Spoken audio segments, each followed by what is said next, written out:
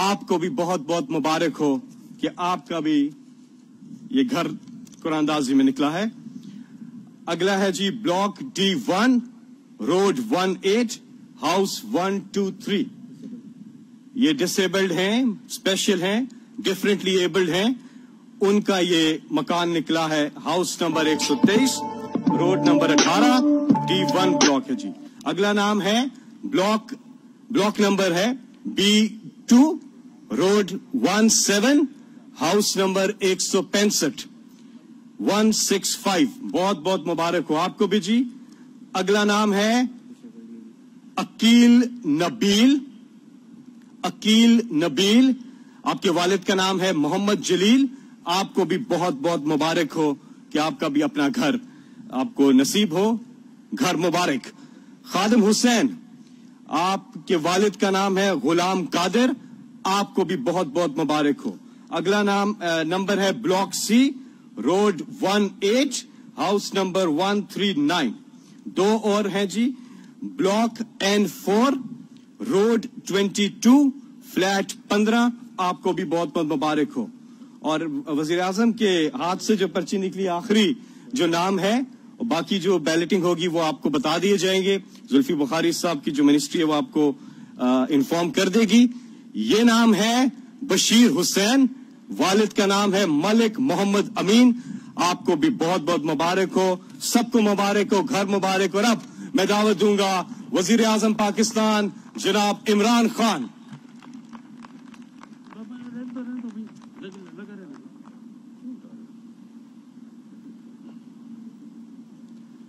بسم اللہ الرحمن الرحیم. ایاک نعبد و ایاک نستعین. میں سب سے پہلے زلفی بخاری آپ کو اور ورکرز ویلفیئر فنڈ کے اندر آپ کی ٹیم کو, جو پوپل زئی صاحب نہیں ہیں آج, ان کو, آپ کی ساری ٹیم کو آج خراج تحسین پیش کرتا ہوں کہ یہ جو آپ نے آغاز کیا ہے 25 سال پرانے پروجیکٹ کو ریوائیو کر کے آج آپ نے یہ سب ریالٹی کر دی اور لوگوں کے لیے تیار کر دیے ہیں فلیٹس اور جو گھر ہیں. یہ بہت بڑی اچیومنٹ ہے, بہت بڑی اچیومنٹ ہے. اس لیے کہ 25 سال سے کبھی کسی نے نہیں سوچا تھا کہ یہ بھی اس کو بھی پرائیورٹی بنائیں کہ ہم وہ لوگ جو کبھی سوچ بھی نہیں سکتے کہ وہ اپنا گھر خرید سکتے ہیں, اپنا گھر بنا سکتے ہیں. تو ان لوگوں کے لیے ہمارے بدقسمتی سے ملک میں کبھی بھی پرائیورٹی نہیں تھی. یعنی ہم سب چیزوں کا سوچتے تھے لیکن اس طبقے کا کبھی نہیں سوچا اس ملک میں. اور یہ جو ہم جب نیا پاکستان کہتے ہیں, نئی سوچ کا نام ہے, ایک نئے مائنڈ سیٹ کا نام ہے. اور نیا پاکستان کا مطلب کہ ایک معاشرے کو, صرف ایک گورنمنٹ نہیں, ایک ملک کے فیصلہ کرے کہ ہم نے اپنے اس طبقے کو جو کمزور ہے, جو زندگی کی ریس میں پیچھے رہ گیا ہے, ہم نے اس کو اوپر لے کے آنا ہے. یہ ذمہ داری ہماری ہے سب کی. اور گورنمنٹ سب سے پہلے اپنے ایکشن سے یہ ثابت کرتی ہے کہ وہ ایک نئی سوچ لے آئی ہے, ایک نیا طرز حکومت لے آئی ہے. تو یہ ہم کوئی کسی پہ احسان نہیں کر رہے, یہ ورکرز کا حق ہے, محنت کش لوگوں کا. اور اب تک جس طرح زلفی نے بتایا کرائے پہ ملتے تھے گھر ورکرز کو, اب یہ ان کے اپنے گھر ہیں. یہ وہی کرایہ دے کے وہ جو کرایہ ہوگا وہ قرضوں کی قسط میں چلا جائے گا اور وہ گھر بھی ان کا اپنا ہو جائے گا, اپنی مالکیت ہو جائے گی. اور ہر انسان جانتا ہے کہ کتنا ایک اپنا گھر ہونا سب سے بڑی نعمت سمجھی جاتی ہے. دیہات کے اندر, گاؤں کے اندر تو پھر بھی آسان ہوتا ہے, لوگوں کو اپنا چھت اپنی خرید لے, بنا لے. لیکن شہروں کے اندر جدھر زمین مہنگی ہے,